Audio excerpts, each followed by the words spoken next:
Ngelixa isebe lokuhlaliswa kwabantu eMpuma Koloni lesithi liyazama ukubonelela uluntu ngezindlu ze-RDP, amaphulo amaninzi ezindlu kuqenqgeleka iminyaka engekagqitywa. Abantu abasalinde ukwakhelwa baquka amaxhoba ezichotho neenkanyamba ezenzeka kwiminyaka engaphaya kweshumi, ngelixa abanye iingabo babopha amabande. Ndodwa namama. Mama wam wakhetha uhamba ingxaki zakhe wanshiya nodeka utata wam wasweleka. Inye kuhlala utata uGyusha Makhatshu akakwazi ukuthetha ncam. Wenza isicelo sendlu kwiminyaka embalwa egqithileyo, kodwa unanamhla oku akakayifumani.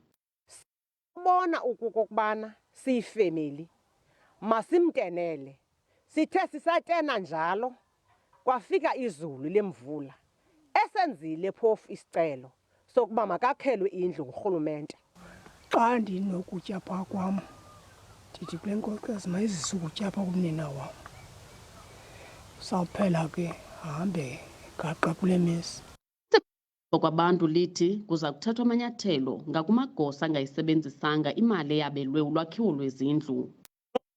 Abantu ekubonakala ukuba iye yonakala ezandleni zabo noko baqondiswe izigwegwe. So isebe ke ngoku liyayenza loo nto. Bakhona noko abantu esekubonakala uba isebe lijongile ukwenza iqondisa izigwegwe ngaloo nto yokuba liluze imali yaya kwamanye amaphondo. Umsebenzi kufuneka wenziwe ukuleqa ubonelelo lwezindlu ze-RDP njengoko eliphondo lisemva ngezindlu ezingaphezu kwama600,000. Fundiswa Mhlekude kwiindaba ze-SABC eXhorha eMpuma Koloni.